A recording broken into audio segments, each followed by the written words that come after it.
மாட்டு கோமியம் குடித்தால் டாஸ்மாக் விற்பனை குறைந்து விடுமோ என்ற பயமா என்ற கேள்வியும் மற்றும் கிடைக்கிற கேப்பில் எல்லாம் திமுகவை விளாசியுள்ளார் தமிழிசை. ஐஐடி இயக்குனர் கோமியம் குறித்த அனுபவத்தையும் அதன் மருத்துவ குணங்களையும் பகிர்ந்ததற்கு எதிர்ப்பும் ஆதரவும் கிடைத்து வருகிறது. இது குறித்து தமிழிசை சவுந்தரராஜன் கோமியத்தின் மருத்துவ பயன்களை ஆதரித்தும் பேசியுள்ளார். அதாவது சென்னையில் உள்ள இந்திய தொழில்நுட்ப கழகத்தின் ஐஐடி இயக்குனர் காமக்கோடி 2 நாட்களுக்கு முன்பு நிகழ்ச்சி ஒன்றில் பங்கேற்றார். அப்போது பேசிய அவர், அப்பாவுக்கு காய்ச்சல் அடித்தபோது ஒரு சன்னியாசி கூறியதாக கோமியத்தை குடித்தால் 15 நிமிடங்களில் காய்ச்சல் சரியானதாகவும் தெரிவித்தார்.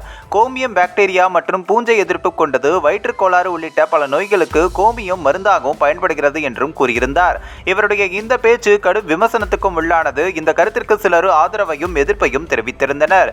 இந்நிலையில் சென்னை நுங்கம்பாக்கம் இந்திய ரயில்வே துறையில் பொறியாளராக பணியாற்றி ஓய்வு பெற்ற குப்பன் எழுதிய பொறியியல் நூல் வெளியீட்டு விழாவிற்கு பாஜகவின் மூத்த தலைவர் தமிழிசை சவுந்தரராஜன் பங்கேற்றார். பின்னர் செய்தியாளர்களுக்கு பேட்டியளிக்கையில், ஆயுர்வேதத்தில் ஆராய்ச்சி பூர்வமாக மாட்டின் சிறுநீரான கோமியம் அமிர்த நீர் என்று எழுதப்பட்டுள்ளது. மாட்டின் சாணத்தில் கிருமி நாசினி இருக்கிறது என்றால் கோமியத்திலும் கிருமி நாசினி இருக்கிறது. மாட்டின் கோமியம் ஆயுர்வேதத்தில் மருந்து என்று கூறியுள்ளனர். இது ஆராய்ச்சி பூர்வமாக நிரூபிக்கப்பட்டுள்ளது என்றும், சங்க இலக்கியத்தில் கூட மாட்டு சாணம் பூசப்பட்ட முற்றங்களை நாம் பார்த்துள்ளோம். அதாவது மார்கழியில் மாட்டு சாணத்தில் தான் பூசணி பூவை வைத்து அலங்கரிக்கிறோம்.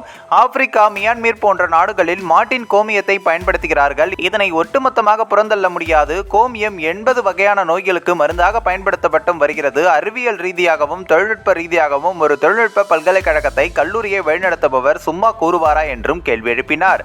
வேங்கை வயலில் குடிக்கும் தண்ணீரில் மலம் கலந்தால் அது உங்களுக்கு குற்றமில்லை. ஆனால் மாட்டின் கோமியம் குறித்து சொன்னால் நீங்கள் கொதிக்கிறீர்கள். இவர்களுக்கு கோமியம் குடிப்பது பிரச்சனை இல்லை. கோமியம் குடித்தால் டாஸ்மாக் விற்பனை குறைந்து விடுமோ என்ற பயப்படுகிறார்கள். டாஸ்மாக்கை விட கோமியம் கெடுதல் இல்லை. மாட்டுக்கறியை சாப்பிடுவார்கள், மாட்டு சாணத்தை பயன்படுத்துவார்கள். மாட்டின் கோமியம் மருந்து என்று சொன்னால் எதிர்க்கிறார்கள் என்று தமிழிசை காட்டமாக கூறியுள்ளார்.